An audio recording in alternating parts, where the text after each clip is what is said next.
Hello, my name is Dr. Kashif Abdullah, and I am starting the live stream. Let's see, I just want to make sure everything is working. I think it's working. And if anyone has any questions, they can ask them right here. I'll just say hello. And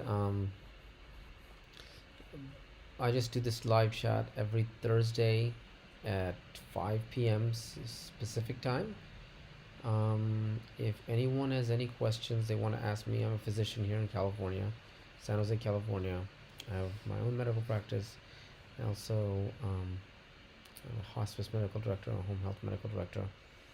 And if anyone wishes to ask me any questions, they can feel free to ask me. Let's see, hold on. Let's see. I'm just telling people right now. Let's see.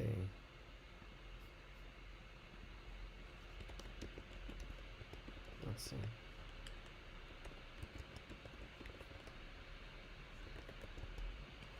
If they want to ask me any sort of questions.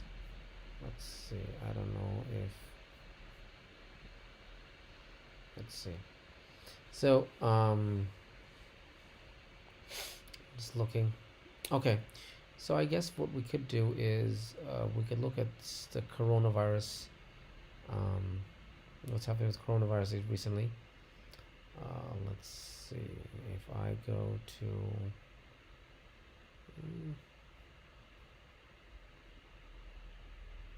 So I'm just looking at resolution here.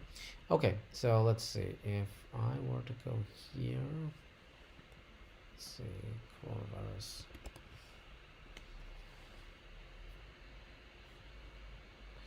Oh, and also what I could discuss as well is what is I got the vaccine for the COVID vaccine back in March 15th or 16th or something like that. That's my second dose.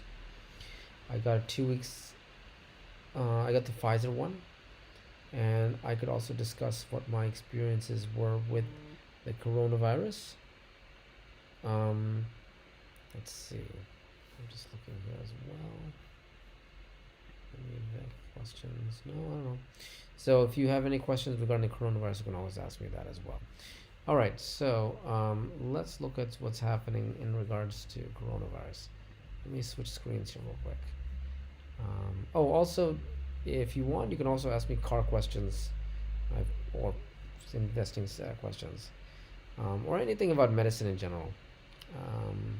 I was actually giving this more to my patients at first, telling them that there's a way if they want to talk to me. This is one way. I'm just taking their family members that want to ask questions. They can ask questions this way. Let's see. Let me go here. Switch here. Switch here. I'll just click here. What's happening? No questions per se. Okay. So if we look at what's happening right now in the world, there's approximately 144 million cases thus far. The US ranks number 1 at 31 million cases, almost 32 million cases. And if we look at the world's daily caseload, you can see that there is a very large spike back up to its original amount. So the world is actually doing not so well.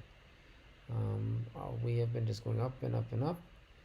And there's some drops, but we're basically back to where we were back in January of this year, with the worst part.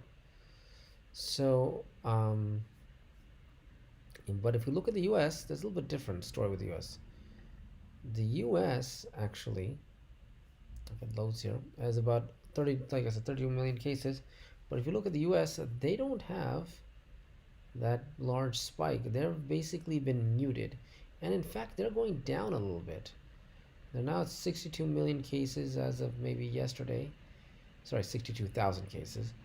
Well, the lowest mark recently was 53. And I think the reason this now is happening is because the US is getting vaccinated. I was doing this,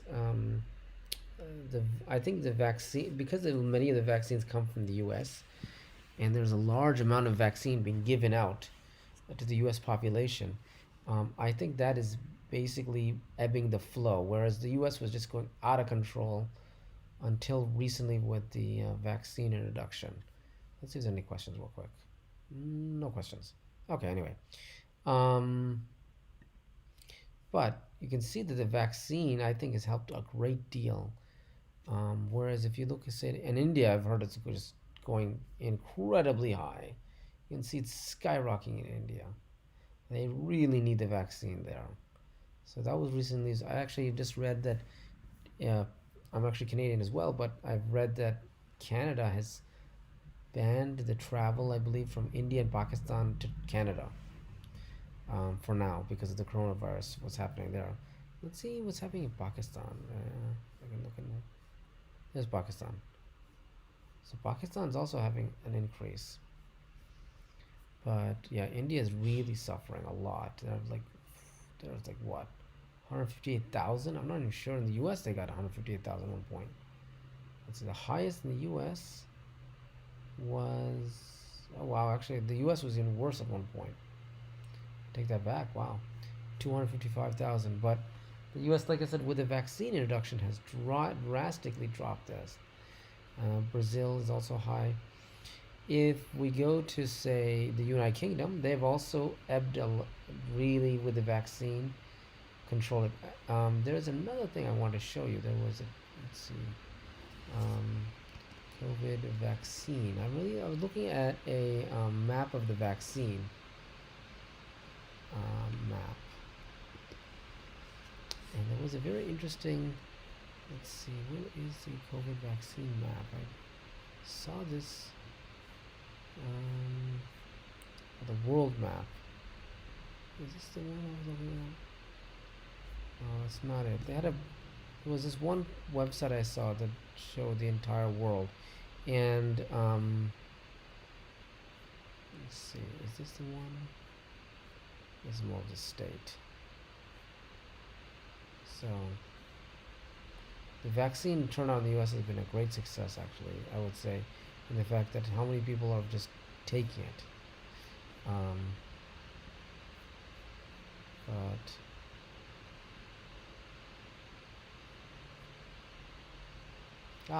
Maybe this is it.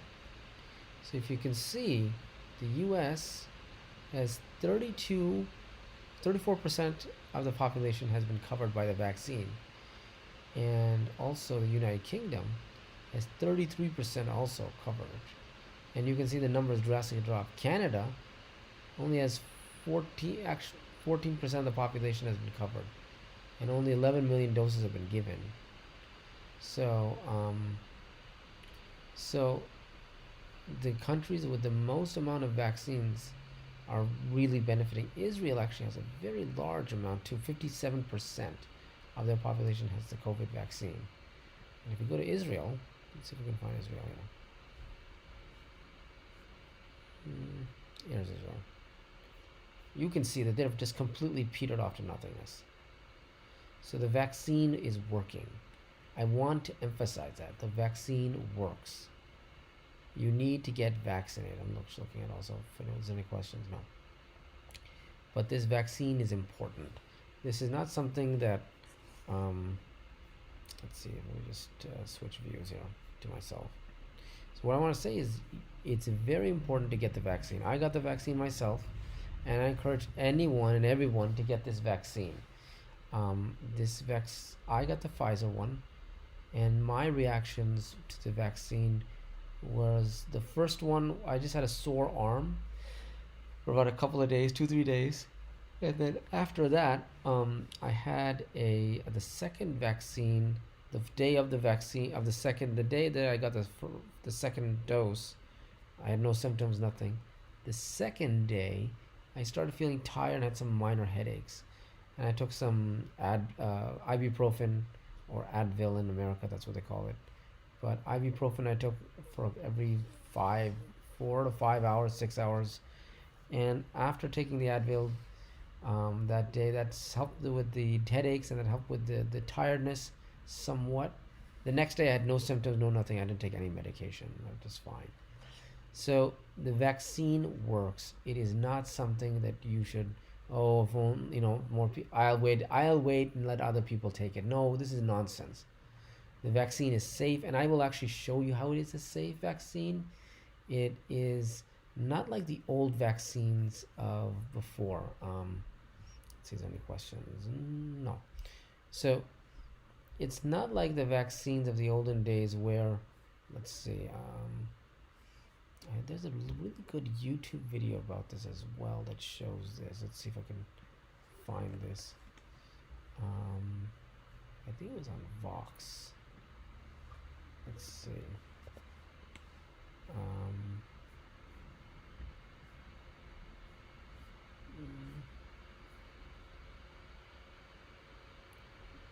There's basically comparing the vaccines. I think this is a good one right here. Let me open the video and let me pause it, and let me go to actually let me see if I can show you this vaccine. No, it's not good. This is maybe a better one. Let me just wait for this commercial to end. So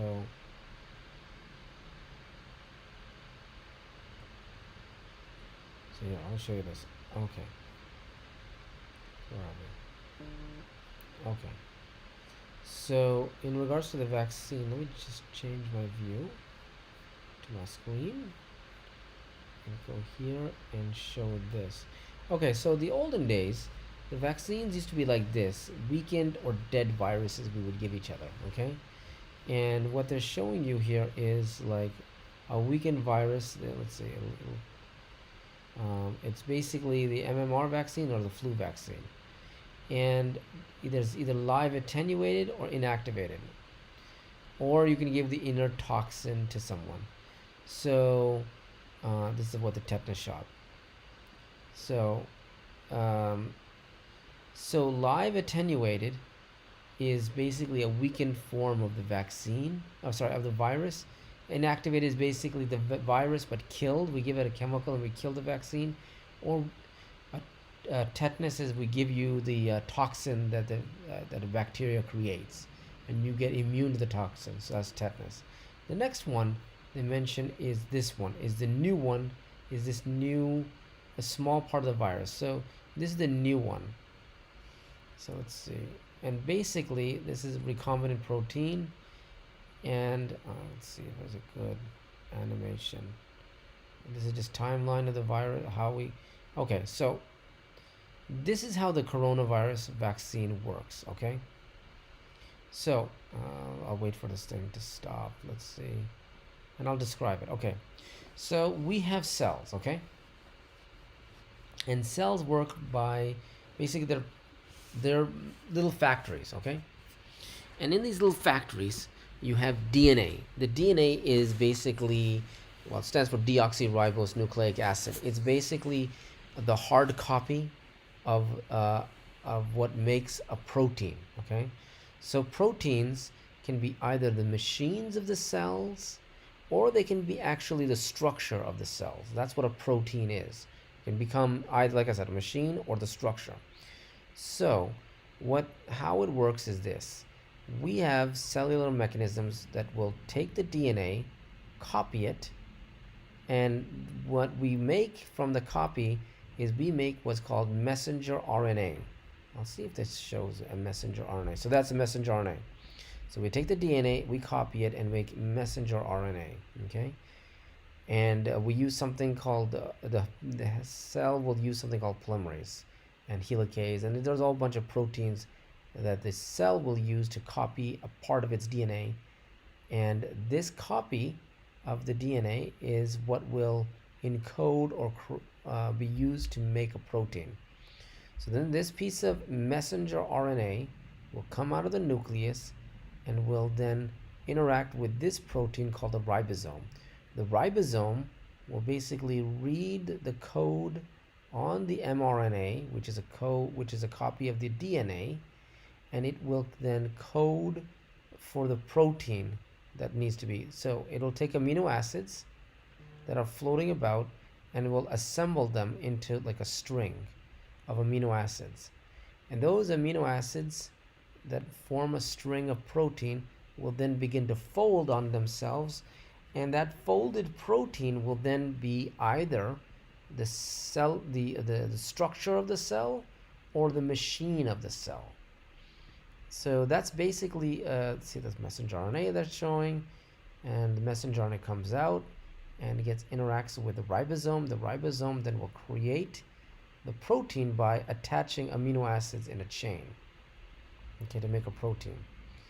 And so that's what these two new types are. So what coronavirus is, the vaccine for it is, we take a piece of mRNA and we give it to you. So we're giving you basically the instructions on how to make a part of the virus. We're not giving you the virus. So we give you the part of the virus, the instructions to make the virus. We tell our cells to make the protein that is completely inert, has never going to be a danger, and that protein is then recognized by the immune system as something foreign. And whenever that protein is seen, such as when coronavirus is actually introduced into the body will recognize that, create antibody. The antibodies will be present to attack that virus and kill it on site. And that's why coronavirus is safe. You cannot get COVID-19 from it because there's no RNA. There's no coronavirus being given. You're just giving part of it, the code to make the DNA, to make the protein. And so this video is actually a very good recap of that. So it tells you that it's just making a part of the protein coat of the coronavirus, and that's this outside protein is what is being recognized. So let me go back to let's change views here. So what I'm trying to say to you is the coronavirus vaccine is safe. You don't have to be concerned about it, that if I get the coronavirus vaccine, I'm going to get coronavirus. No, you will not get coronavirus. You can't get it. It's not possible. So I would highly suggest everyone to get this vaccine. And that doesn't matter what, here's another thing. It doesn't matter what vaccine you get. Now, yes, there is an issue with the Johnson & Johnson vaccine being pulled because of possible blood clots and other issues, but the FDA has been looking into this. But right now, the two major vaccines, the Pfizer vaccine and the Moderna vaccine, have been proven to be safe. And I would highly suggest that any vaccine you can get, even if it's a Johnson & Johnson one, or you got the Johnson one and I got a bad one. No, that's not a bad one either. It's just that there is a possibility that some people may have some complications with those vaccines, but it has nothing to deal with the vaccine itself or with coronavirus. Now, people might say, but one is more efficacious as another.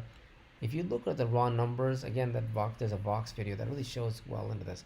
If you really look into the numbers of this vaccine, all those that even tested positive with coronavirus that had either the Pfizer, the Moderna, or the Johnson & Johnson, all of them, those ones that tested positive with the coronavirus virus itself, those people, none of them were hospitalized and none of them died. So they did what the vaccine is supposed to do, all of them. So what vaccine is the best is any vaccine you can get. So please get vaccinated. And the numbers that are happening in the U.S.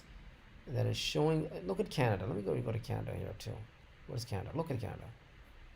Canada is a case study where they're the neighbor to the north. They are really controlled. They've gone on lockdown so many times. They're doing the social measures, but it's just getting crazy. People are tired. They don't want to do these social measures, and they need the vaccine badly. And the U.S.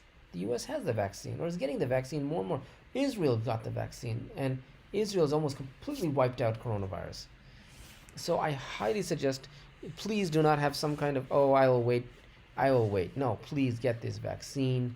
It makes your life easier. You will not get coronavirus from this vaccine. This is something I emphatically tell people to get. Let me see. Let me change views again. Let's see. Is there any questions? No questions. But I highly suggest anyone to get this vaccine. Let me switch back. There we go. So yeah, please, I highly suggest all of you to get the coronavirus vaccine.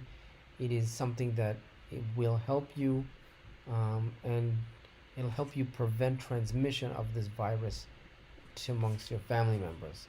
And again, I'll just show you the U.S. numbers, where the U.S. numbers are flattening, and the Canadian numbers, even though they're very responsible in how they've done with the coronavirus vaccine, coronavirus itself, are seeing a very large surge. And I would say that if they were to get the vaccine as well as the Americans got it, or if they had the ability to get the vaccine as the Americans have gotten the ability to get the vaccine, they would never see this large little bump. So, and this bump is basically, I think this fourth wave or whatever wave you want to think about is all due to basically this not getting the vaccination. And unfortunately, it's almost like the have countries are benefiting and the have-nots are not. It's just so unfortunate. I guess it's the early stages of the vaccine rollout. Hopefully, I guess once the U.S. is completely vaccinated, the companies will start shipping out to the rest of the world. But I was doing a calculation in the U.S. alone, and I calculated there's a graph that I was able to pull. I forgot where I found the graph, but I was able to calculate using just a simple slope curve of y2 minus y1 over x2 or x1. I was able to extrapolate that at the current rate, the U.S. will likely get 100% coverage by November. By November, October, if at the current rate, 100% of the U.S. population will be vaccinated. And I would imagine by next flu season, the coronavirus in the U.S. hopefully will be strongly abated. I hope the rest of the world can catch up. It's just surprising the U.S. was doing so horribly before. Let's see if there's any other questions. No questions per se. But yeah, that's basically the coronavirus. If I'm also a physician, so I deal with medical problems. Actually, regarding the coronavirus vaccine, I'm not sure if I ever shared this. I have a patient that recently came down with coronavirus. He was supposed to get the vaccine here in the U.S., and he's a truck driver by profession, and he got the virus because from his workplace. Let me actually switch charts here, views here. So he got the coronavirus from somebody, and his wife called me and asked me what can we do if he's tested positive and he's having some minor symptoms. I said, it's very important that you monitor his situation very closely. Don't let him, don't let this get worse than it really is. Okay, so not long story short, but what happened was I asked his wife one day calls me like in the last week or so and asked me, Dr. Abdullah, so and so, my husband is coughing more and more. Can you give me something? So I prescribed some cough medicine, and then I also told her to get a pulse oximeter. That's a thing you wear on your finger to get your oxygenation saturation. And I told her if that number falls below 90% or even a low 90, you can call me and we can make sure that I can tell you what to do. So the next day passes, and then she calls me, and then I was busy with another patient, and then I call her back. When I call her back, she says, Dr. Abdullah, I'm on the line with the hospital or the ER, and I'm so-and-so, my husband is feeling worse, and he's coughing more, and he's having a difficult time to breathe. And I ask her, what is the pulse oximeter saying on your what is it saying? And she said, oh, it's saying like 88, 86. And I'm like, what? That's very low. And I tell her, listen, I don't care what the nurse at the ER is telling you. You go straight to the ER now. This oxygenation saturation is way too low.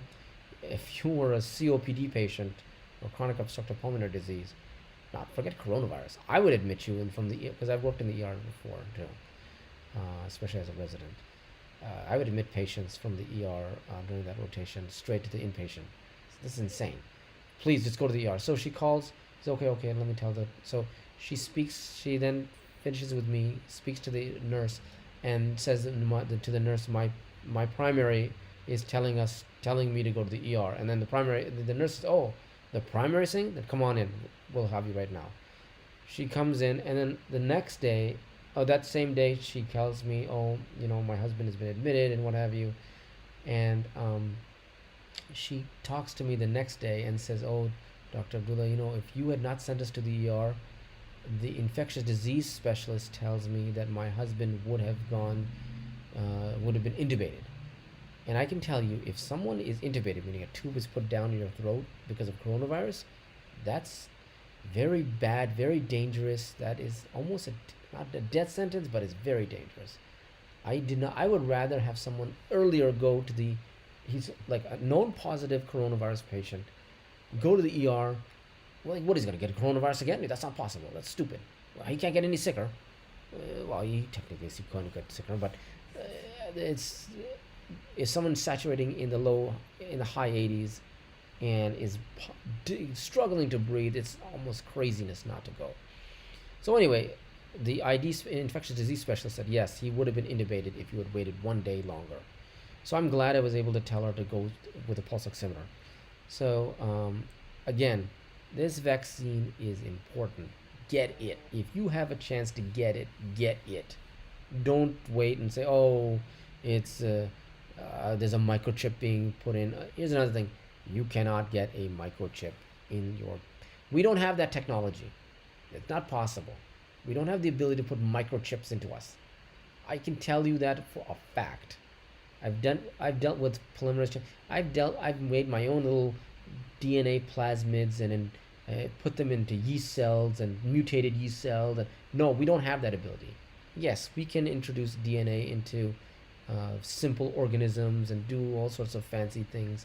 And yes, because of that technology, we've created the coronavirus vaccine. But we can't put a microchip in you. You can't. No one's gonna track you.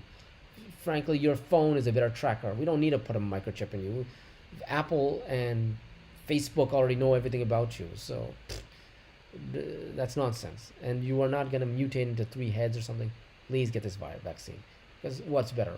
Getting the virus and possibly dying? Or having maybe a sniffle, or not even that, or just some minor symptoms? Please get this vaccine. It's important. So, that being said, yeah. If anyone has any questions, use the chat. I'm there. That's why I'm here. I'm just here to answer questions. Any questions you have, I'm willing to answer.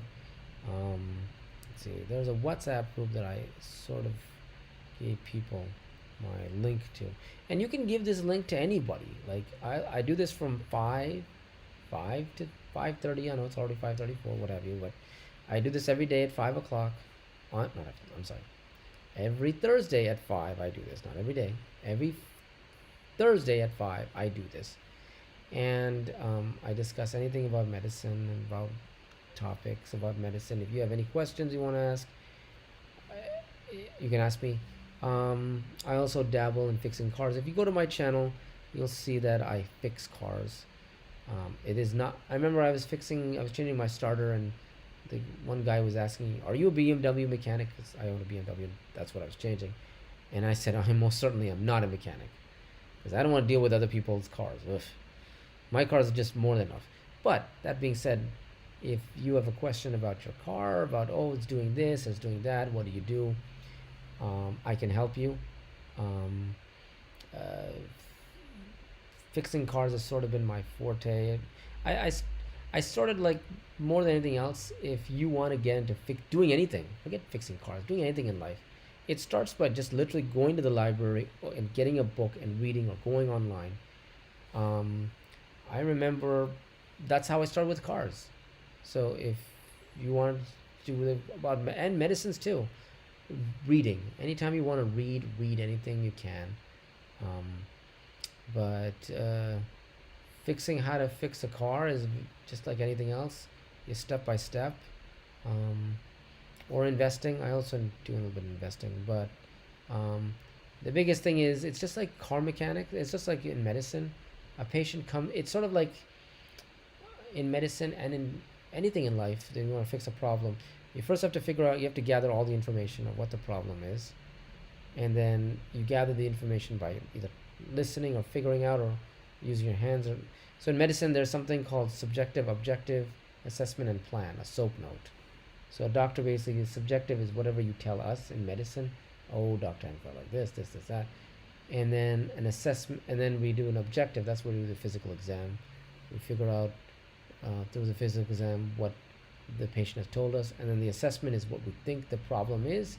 And then the plan is, well, how do we want to fix the problem. So, yeah. But if you have any questions about if you wanted to buy a used car, I would say this: if you have a BMW, to buy something called Carly. It's a little thing you put in your OBD2 port. Uh, you might see this on my videos on when I'm fixing the BMWs. It diagnoses problems when they happen. So I've had my catalytic converter die on me, which is horribly expensive on these cars. They're like, for a BMW, actually there's 4 catalytic converters in a BMW, but the 2 that the car measures, each one is like $1,125, something like that. Crazy amounts of money. So when you foul both the catalytic converters, it's like 2,500. That's just a part. Forget replacement. That's just a stupid part. So, and the replacing is not fun to do. You got to get underneath the car. You got to get special wrenches. I have some of those special wrenches over time. So if you have any question about cars, about this happens, I would say that one of the first things you should do, frankly, for a car, is get an OBD2 port reader. So OBD stands for onboard diagnostic. I'm not sure what the 2 part. I think technically there is an OBD1 on my old Volvo that we have, but an OBD2 port is like onboard diagnostic. So the computer has a diagnostic computer that tells you what's wrong with it. And a lot of mechanics, frankly, just use that to diagnose cars. You can do that yourself. You should get one that's more specifically engineered for your car. Don't get one. You can get a generic one. I have the generic one that just gives you random codes for every car, but the best one is actually the one specific. So for BMW, it's Carly, Carly. Pretty good dongle. Oh, I see a like. Thank you. But you should use that'll help you diagnose any cars. If you're getting a used car, I would highly suggest using that before you buy a used car. And one thing about buying used cars or any car in general, if it's a new car, play with every single button on the car. See if everything works. You'll be surprised. You can actually haggle people down by saying, "Oh, this doesn't work, that doesn't work," and there's all sorts of ways of saving on cars, but cars are very expensive. But just like anything else, you do it yourself, there's a level of enjoyment of fixing it. Although I curse at my cars too at times when they're not working. But yeah, it looks like we're now about 30 minutes plus into this chat, 34 minutes. If you have any questions, you can feel free to look at my other videos, or you can ask me questions on YouTube. I look at my comments and try to respond back to those comments. I'm here. Like, even if you ask me a question right now, I'll answer it. But again, I do this. Tell your friends if that you can talk to a real doctor. Close to a real doctor. You can talk to a doctor every Thursday at 5, and I will try to answer any questions you have for me. And yeah. And this channel is not just for medicine. It can be for anything. You, you can ask me any random question. What movie? So just a way of chatting with people. And oh, what's your top portfolio? Hmm. I'm not sure what you mean by top portfolio. Do you mean oh, in stocks? You mean what's the best stock? If that's what your question is, what is the best stock? There is no such thing. There's no best stock per se. I would say this, the best thing to do actually in stocks is to do dollar cost averaging. And so what that means is dollar cost averaging is buying a stock, like buying a good stock. So I would say a good stock is a stock in a very large company. I will say this, I purchased, one of the things I do is I buy stock in, like, I like ExxonMobil. I've actually been buying stock in that since 2012. And I buy, like, there's a, I do what's called dollar cost averaging. I went to the main ExxonMobil account, like the website, and went straight to there's something called computer share, and you can buy stock directly through the company through them. So I will put in, like, say $50 to $100 every month and just auto do it. It does it automatically. So it'll take money from my account and automatically buy shares. And the reason that I've liked ExxonMobil is because the dividend is very large, although the price of the stock has been falling. So when the price of the stock falls, the dividend yield rises, of course, correspondingly. So you have to watch out about that. But it's a very large, gigantic company, and I look for, frankly, the way I approach stock is I look for companies that are well managed, and at the same time that provide some sort of good dividends, or dividends in general, because I want to build a passive income through any kind of dividend company. But I read the financial statements, and recently I started purchasing stock in Iron Mountain, and the reason I did that is, one, they're a company that's involved in shredding documents, and I can tell you as a physician, I've got tons and tons and tons of documents that I've got to shred, and there's always a need for that kind of company. So they actually provide, like, a crazy amount, like they put all their earnings will go back into dividends basically. And so I started auto purchasing through them, or like the direct reinvestment, drips or whatever, or, like, again, dollar cost averaging. So there's no such thing, and no one can tell you what is a good stock. It's always up to a personal choice, frankly. If there was a best stock or top portfolio, then that person would be ultra rich. No one can tell what is a good stock. Frankly, the best advice is to buy in index funds, and just go into that. But I'm always looking. Frankly, I'll tell you this honestly. You should be there. There's actually a really good book called Rich Dad Poor Dad. I would suggest you look into that book. And basically, the gist of that is, a guy goes to his dad or uncles. One's a rich uncle. The rich uncle is not that well educated, but invests and buys assets and does not buy liabilities. So assets are anything that will appreciate in time, something that will appreciate in time, give you more money basically. Whereas a liability is like something that will depreciate or lose money over time. So a liability is like a car, is like a vacuum cleaner, a TV, a chair, or something like that. Well, I don't know. But an asset is like a house, for the most part.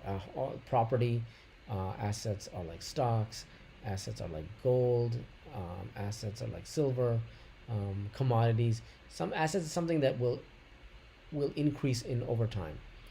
And so the rich dad told the author, I try to buy assets as much as I can and try to minimize my liability as much as I can.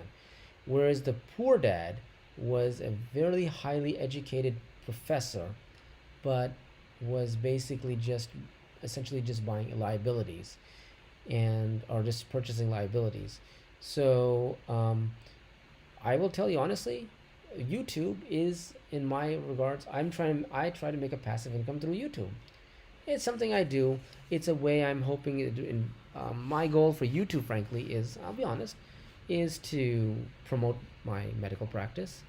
Um, is to I have a it allows me to interact with people, um, and YouTube allows also gives a passive income. It gives a like I think I've uh, like I recently made a video about jump starting my car with this thing called Audu. It's a jump starter, right? I bought it for like about $100, right? And I've used it whenever my car batteries are dead. I actually used it all the time. It's a very useful tool. It's a jump starter. You can look it on my channel. I'll tell you this much. I made a video on YouTube.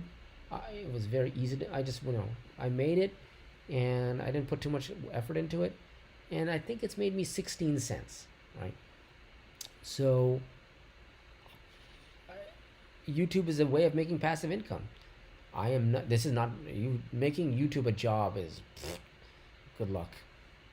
You really have to be invested into making videos and gathering a following. And yes, I'm trying to do that also by doing these videos, by doing these chats. I'll be honest. Well, why am I gonna be lying about this? What am I, stupid?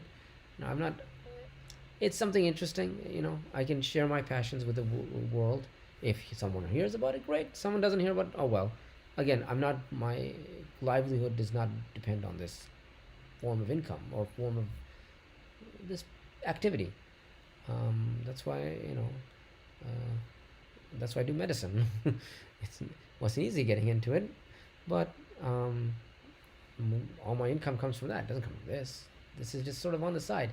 If this helps, great. Like I said, I'm hoping this helps me promote my name for the larger world, so maybe more people come to my clinic, be more my patients, and I can help more people. And yes, it does make me income. Being a physician, I do get paid for seeing patients and helping them. So, you know, but YouTube is a way of also making passive income. That's honestly why I started in the first place. Plus, it's um, there's nothing wrong in investing or in doing kind of things like this. Anyway, I've been talking long. Again, I'll be back again next Thursday, hopefully, from 5 o'clock. If you have any questions, feel free to ask me questions. But I try to be honest as much as I can.